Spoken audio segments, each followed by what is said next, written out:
तर आता आपण येऊन पोचलो बाव नदीला. चला आता कसं आहे ना मंडळी, आता आपण 2 रस्ते आहेत. एक म्हणजे आपण नॉर्मल हायवे हातखंबा पाली करत, एक स्ट्रेट रस्ता जातो बाव नदी करत डायरेक्ट आपण पालीला.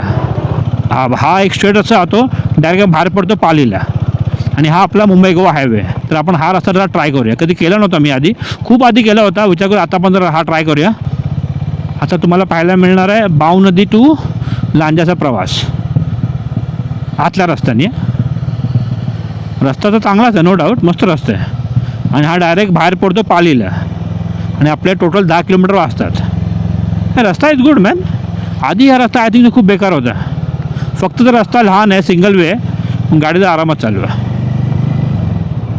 इकडे एक ब्रिज लागतो बघा. हो सुंदर, अतिसुंदर. इकडे जरा एक मोठा खड्डा आहे, बाकी रस्ता पुढे चांगला आहे. फक्त रात्रीचा आय थिंक हा रस्ता आवडच खरा, बरं पडेल. कारण कुठचा प्राणी कधी येईल का माहिती नाही, त्यासाठी म्हणून ते आता नाही ग रात्रीचं. ही पहिली घाबरली माझी बायको. हा इकडे जरा खड्डे आहेत बघा, इकडे जरा खड्डे आहेत. आपली बाईक आहे साईडने निघाली का टेन्शन नाही. हा 10 किलोमीटर म्हणजे ऑलमोस्ट 20 मिनटं आपले वाचतात. और क्या चाहिए लाईफ में.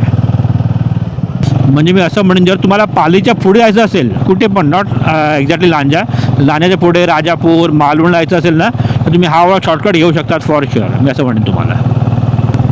सकाळी किंवा जरा असेल ना उजेड तेव्हाच, रात्रीचा घेऊच नका, मी असं म्हणेन तुम्हाला. आता इकडे बघा हा पूर्ण सुनसान आहे, इकडे गाव वगैरे पण नाही आहे. हो बस आली रे.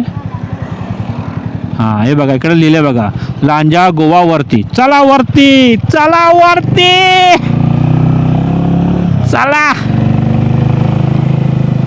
पाली दाखवतो 7 किलोमीटर इकडून. पाली फुलॉन हिरवगार हरियालीवर रास्ता परफेक्ट आहे यासाठी.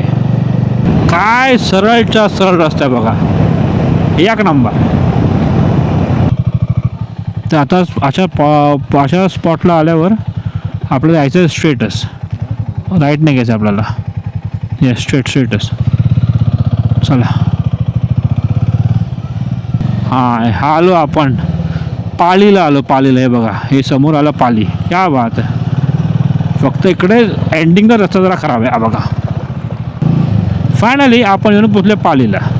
एक नंबर. वाटलंच नाही यार प्रवास केला तो ना, खरोखर वाटलं ते प्रवास केला. नाही तर हायवेने आलो असतो तर बाबा खराब रस्ता डायव्हर्जन वाट लागली असते.